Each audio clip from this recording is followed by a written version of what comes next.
Hey YouTube fans, today we are working on a 2016 Highlander, and I'm going to replace the factory unit with JBL with this Kenwood DMX 7706, same unit that I just put in my, might be able to see it, but my 2005 Mercedes SL. This kit though I was able to get from Crutchfield, a little bit simpler I hope. I did order the whole system from Crutchfield as a kit, which came with, and I also did the ready harness service for a couple of bucks. They soldered up the wires ahead of time.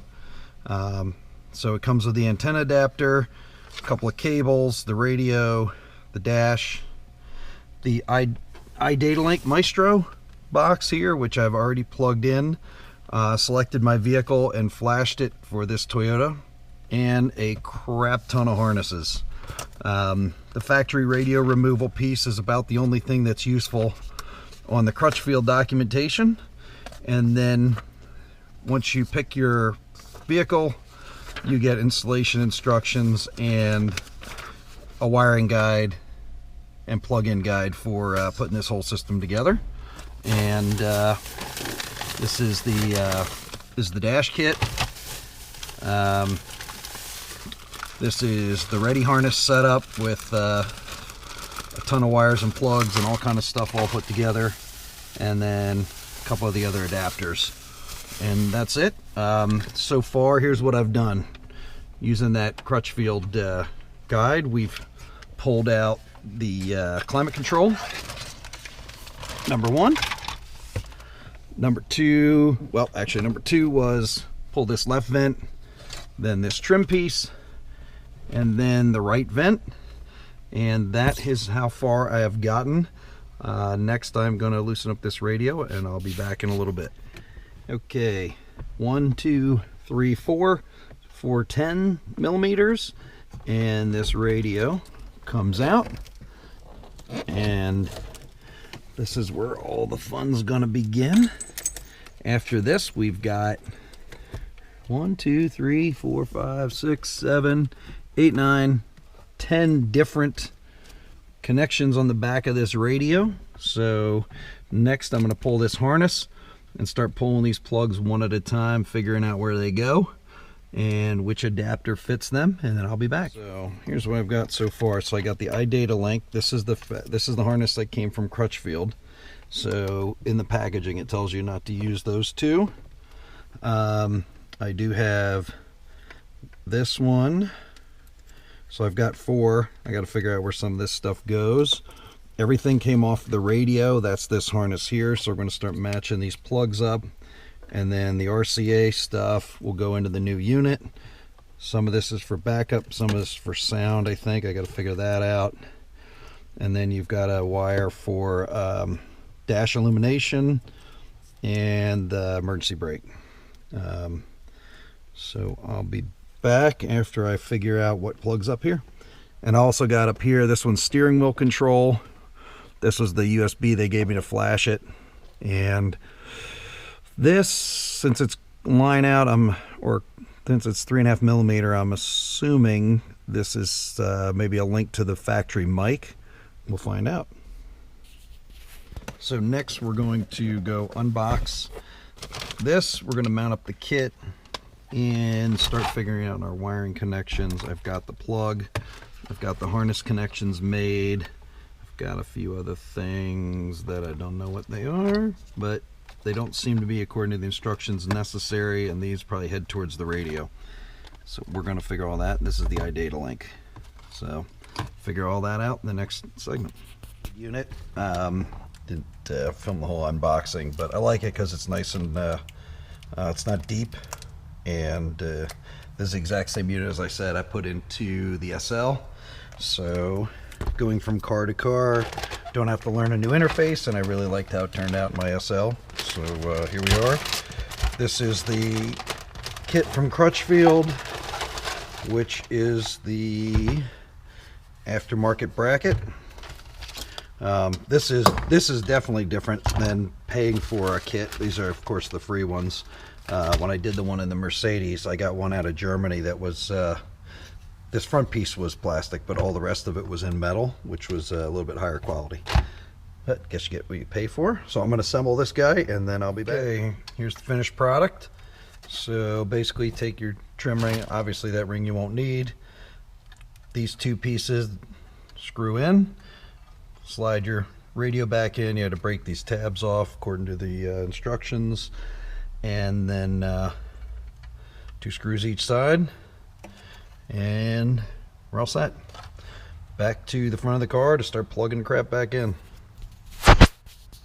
Okay, we're back after a few minutes, probably 5 on the phone with Crutchfield, which, by the way, I love Crutchfield support, because not only you get all this kit, when you call in from your number, which is with your account, when it connected me to tech support, he already had my radio, wiring diagrams, and everything up. No wasting time. I mean, badass. So they shipped you a couple crimp connectors to grab the reverse, the parking brake. This is iData link, and these are the connections that were used on the module. And then some other pieces aren't used. We've got our aux in, our backup camera video, our left front out, which is going to feed the amp and then turn this, or I don't know how that works, but I know it's going to work. And then the only thing I got to do is run a mic. I was hopeful. I actually thought for a minute that with this whole complicated harness we would get lucky and not have to run an aftermarket microphone, but looks like we'll be doing the old pop it up here in the corner like I've done with all my other vehicles. So that'll be next and we'll be done. Hey, hopping back on because I just realized as I uncovered something, I knew there's no way this factory harness could not have everything used, and I could not find what the hell fit here, and I just found it.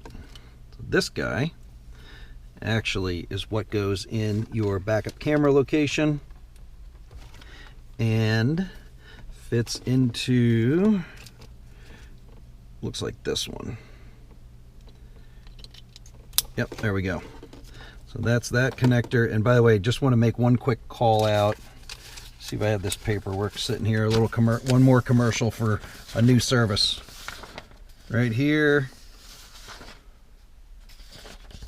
Crutchfield Ready Harness Service, 25 bucks. I literally did nothing. All this came, all these crimps are already made. This harness was ready to go plug and play. These are the only 2 wires, and it came with these little crimpers in the bag. So that was pretty cool. That's it. Now I'm back to doing the microphone. All right, we're just going to do this before we run that microphone. This is the auto. This is just like my other one. In an hour or less from the time you say yes, or 2 more reasons our customers say you don't just buy a car, got audio. You buy a company. We're going to come back to this because I'm taking a call. Of course, you know the standard drill. You pull this weather strip down. I was able to tuck this guy without even popping this off. I tucked the lip, tucked the wire, brought it down, and actually instead of taking all this panel apart, I was able to fish it under here. It's probably not going to come out, but there's actually in the under tray, there's a piece here, so I was able to run it across the ledge, and then laying up in the footwell, I could see daylight, and so I used my standard fish technique. I fished this coat hanger down, hooked the wire to it, drew it back out. All that took just a few minutes. Last section, I'm going to button this all up and we'll be done. Okay, so we got this thing test mounted, and or I should say I've got 2 screws holding it in. Everything's hooked up. We're going to bring the radio online. From 12 p.m. to 6 p.m. at Tall Cedars, and now we're going to check our CarPlay. You might even see me at the blood drive January 2nd. All presenting blood donors. Power, that's a good sign. Long sleeve Red Cross t-shirt. To schedule your appointment, the Bluetooth function. Visit redcrossblood.org. Bluetooth. Joe Lyons, General Manager at Thompson Chrysler Dodge Jeep Ram on North Point Boulevard in Baltimore. We care about your time, whether it's the holidays or just a Saturday morning. You're simply too busy. So our USB may not actually work in the CarPlay. At ThompsonCDJ.com, we display total transparency pricing. No hidden fees or freight to add. Plus, we clearly list conditional rebates that you may qualify for that makes your deal even better.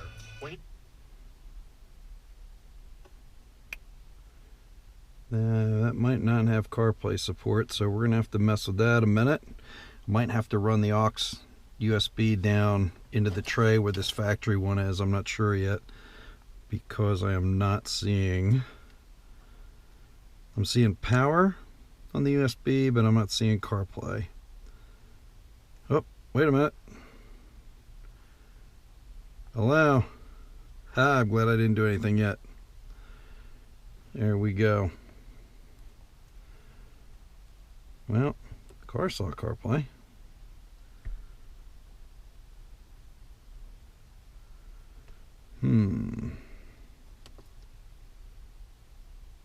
No, I'm not seeing it yet. I did unlock, it said.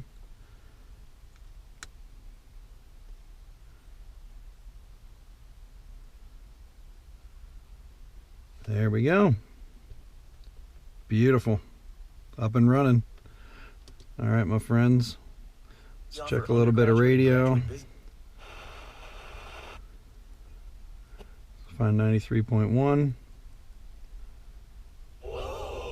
That's the feeling with Capital One, where a new savings account earns an interest rate 5 times the national average. That's right, 5 times. As represented by 5 times more singers. All right. I'll be playing with a whole bunch of the audio settings and everything else at a future time. Thanks for watching. All the rest is just button up the plastics.